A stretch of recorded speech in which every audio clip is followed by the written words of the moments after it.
To nation theory, دو قومی نظریہ، جس کی وجہ سے ہند کے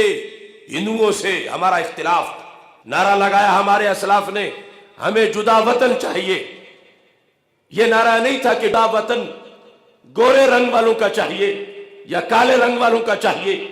یا فلان نسل کا چاہیے یا فلان قوم والوں کا چاہیے یا فلان جغرافیے والوں کا چاہیے۔ نعرہ یہ تھا کہ ہمیں جدا وطن لا الہ الا اللہ محمد الرسول اللہ صلی اللہ علیہ وسلم کی نسبت والا چاہیے۔ اس پر 3 صدیوں تک جہاد ہوا اور پھر پاکستان مارز وجود میں آیا۔ آج یہ تقریریں کہ یہ ملک مذہب کی بنیاد پہ نہیں بنا، یہ بارڈر کو ختم کرنے اور پاکستان کو ہندوستان میں شامل کرنے کی غداری کی تقریریں ہیں۔ آج 2 قومی نظریے کا انکار، یہ اکھنڈ بھارت کا نعرہ ہے، معاذ اللہ، یعنی پاکستان کو ختم کر کے ایک وسیع ہندوستان بنانا، یہ اس منصوبے کا حصہ ہے۔ اور اگر ایسی باتیں ہوں گی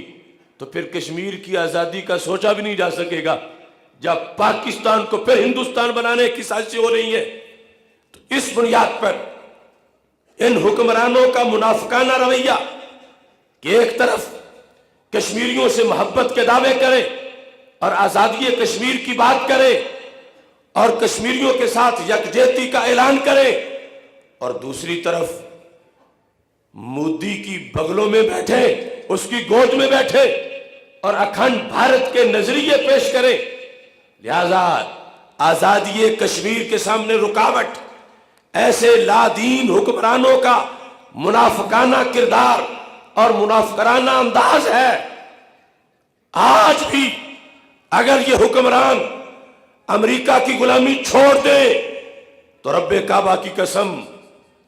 چند دنوں میں کشمیر آزاد ہو جائے گا۔ اس وقت انڈیا، اسرائیل اور امریکہ، یہ 6 رکنی اتحاد پاکستان کے خلاف ہو چکا ہے۔ جو پاکستان کو معاذ اللہ ختم کرنا چاہتے ہیں، وہ بلوچوں کو پیسے دے کے خریدیں، وہ طالبان سے دہشت گردی کروائیں، وہ ہندوستان داعش کی شکل میں پاکستان کے اندر اپنا نیٹ ورک قائم کرے۔ یہ سارے منصوبے امریکہ، اسرائیل اور انڈیا کے مشترکہ منصوبے ہیں۔ مگر اس یکجہتی کشمیر کے دن میں اللہ کی رحمت کے بھروسے اور تاجدار مدینہ صلی اللہ علیہ وسلم، تاجدار ختم نبوت کی نگاہ عنایت کے صدقے میں یہ اعلان کر رہا ہوں کہ امریکہ، انڈیا، اسرائیل اپنا پورا زور لگا لے، انشاءاللہ پاکستان تا قیامت سلامت رہے گا۔ ہم اس موقع پر حکومت سے منافقانہ انداز کے خاتمے کا مطالبہ کرتے ہوئے اس بات کا بھی مطالبہ کرتے ہیں کہ آزاد کشمیر سے آزاد ہونے والا جو حصہ ہے، یہ مذاکرات سے آزاد نہیں ہوا تھا، یہ جہاد سے آزاد ہوا تھا۔ لہذا جو کشمیر کا مقبوضہ حصہ ہے، جو مقبوضہ وادی ہے کشمیر کی، یہ مقبوضہ وادی بھی مذاکرات سے کبھی آزاد نہیں ہوگی۔ تو اس بنیاد پر نہ مذاکرات کا ڈھونگ رچایا جائے، نہ مودی سے مذاکرات کی بھیک مانگی جائے، بلکہ اقوام متحدہ کو ایک ڈیڈ لائن دی جائے کہ فلاں تاریخ تک اقوام متحدہ کی قراردادوں کے مطابق خود یونائیٹڈ نیشن کشمیر کے لوگوں کو ووٹ کا حق دے کر ان کو فیصلے کا موقع دے۔ یہ پاکستان ڈیڈ لائن دے اقوام متحدہ کو کہ اگر تم نے مثال کے طور پر 1 مہینے تک کشمیریوں کے اپنی آزادی کی خاطر ووٹ نہ کرائے تو پھر پاکستان کی فوج اقوام متحدہ کے کسی قانون کو سامنے نہیں رکھے گی اور کشمیریوں کی آزادی کے لیے پاکستان کی فوج کو کشمیر کی وادی میں داخل کر دیا جائے۔ حکومت پہلے ڈیڈ لائن دے اقوام متحدہ کو، اور ڈیڈ لائن دینے کے بعد یہ واضح کرے کہ اگر تم ہمارے کشمیری بھائیوں کے خون کا کوئی تقدس نہیں سمجھتے تو پھر ہم تمہارے ان ضابطوں کا کوئی تقدس نہیں سمجھتے۔ تم نے خود قراردادیں منظور کر رکھی ہیں کہ کشمیر کا فیصلہ کشمیریوں کی رائے کے مطابق ہوگا، تو اتنے سال گزر گئے، 68 سال گزر گئے، کشمیری اپنے خون سے، اپنے جنازوں سے، اپنی جوانیاں قربان کر کے وہ اپنی آزادی کی جنگ لڑ رہے ہیں۔ لہٰذا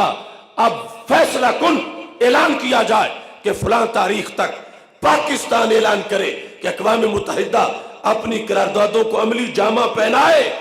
اور اگر عملی جامہ وہ یونائٹڈ نیشن نہیں پہناتی تو پھر قرآن کے حکم کے مطابق،